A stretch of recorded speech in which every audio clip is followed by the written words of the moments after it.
حضرت ابو ہریرہ رضی اللہ تعالیٰ سے روایت ہے، انہوں نے رسول اللہ صلی اللہ علیہ وسلم کو یہ فرماتے ہوئے سنا کہ بنی اسرائیل میں 3 شخص تھے، ایک کوڑھی، دوسرا اندھا، تیسرا گنجا۔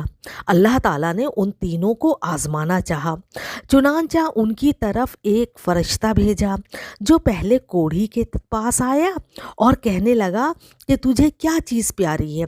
اس نے کہا اچھا رنگ اور خوبصورت جلد، کیونکہ لوگ مجھ سے نفرت اور کراہت کرتے ہیں۔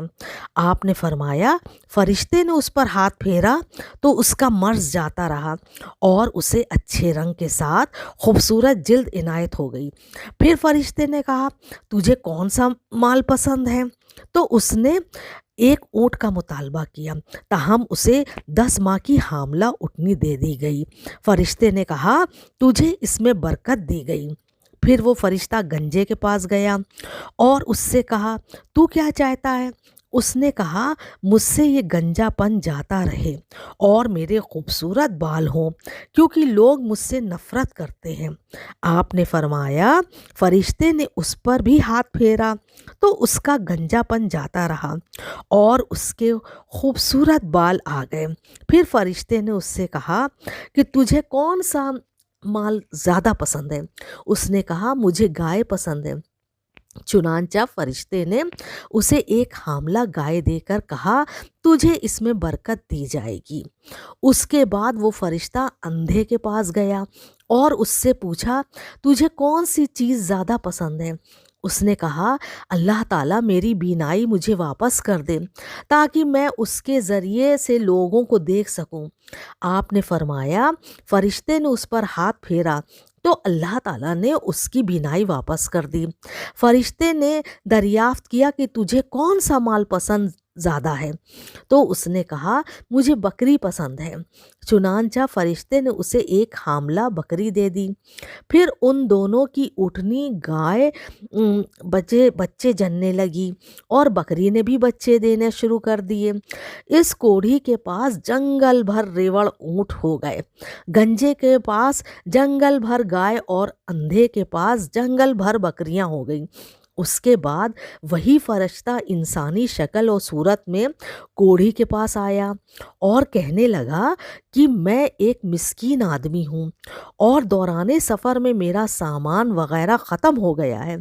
آج میں اللہ کی مدد پھر تیرے تعاون کے بغیر اپنے ٹھکانے پر نہیں پہنچ سکتا، لہٰذا میں تجھ سے اس اللہ کے نام پر سوال کرتا ہوں جس نے تجھے اچھی رنگت، خوبصورت جلد اور بہترین مال دیا ہے۔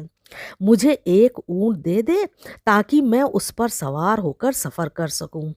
کوڑھی نے کہا مجھ پر اور بہت سی ذمہ داریاں ہیں۔ فرشتے نے کہا غالباً میں تجھے پہچانتا ہوں، کیا تو کوڑھی نہ تھا؟ سب لوگ تجھ سے نفرت کرتے تھے اور تو دست نگر بھی تھا، تنگ دست بھی تھا، پھر اللہ تعالیٰ نے تجھے سب کچھ دے دیا۔ اس نے کہا واہ، میں تو جدی پشتی باپ دادا سے مالدار چلا آ رہا ہوں۔ فرشتے نے کہا اگر تو جھوٹ بولتا ہے تو اللہ تعالیٰ تجھے پھر ویسا ہی کر دے جیسا تو پہلے تھا۔ پھر وہی فرشتہ اس شکل و صورت میں گنجے کے پاس گیا، اس سے بھی وہی کہا جو اس نے کوڑھی سے کہا تھا۔ گنجے نے بھی ویسا ہی جواب دیا جیسا کوڑھی نے دیا تھا۔ فرشتے نے اس سے کہا اگر تو جھوٹ بولتا ہے تو اللہ تجھے ویسا ہی کر دے جیسا تو پہلے تھا۔ پھر فرشتہ اسی شکل و صورت میں نابینا کے پاس آیا اور اس سے کہا میں ایک مسکین اور مسافر ہوں، دوران سفر میں زیادہ سفر ختم ہو گیا ہے، لہٰذا اب میں اللہ کی مدد پھر تیری توجہ کے بغیر اپنے وطن نہیں پہنچ سکتا۔ میں تجھ سے اس اللہ کے نام پر ایک بکری مانگتا ہوں جس نے تیری آنکھیں دوبارہ روشن کی تاکہ میں اس کے ذریعے سے اپنا سفر جاری رکھ سکوں۔ اس نے کہا بے شک میں نابینا تھا اللہ تعالیٰ نے مجھے بینائی سے نوازا، میں محتاج تھا، اللہ نے مجھے مالدار کر دیا، لہٰذا تو جو جو چاہے لے لے۔ اللہ کی قسم، آج جو ضرورت والی چیز بھی تو اللہ کے نام پر لے گا، میرا تجھ پر کوئی احسان نہیں ہوگا۔ فرشتے نے کہا تم اپنا مال اپنے پاس رکھو، صرف تم لوگوں کا امتحان مقصود تھا، یقیناً اللہ تعالیٰ تجھ سے راضی ہو گیا ہے اور تیرے دونوں ساتھیوں سے ناراض ہو گیا ہے۔ سبحان اللہ۔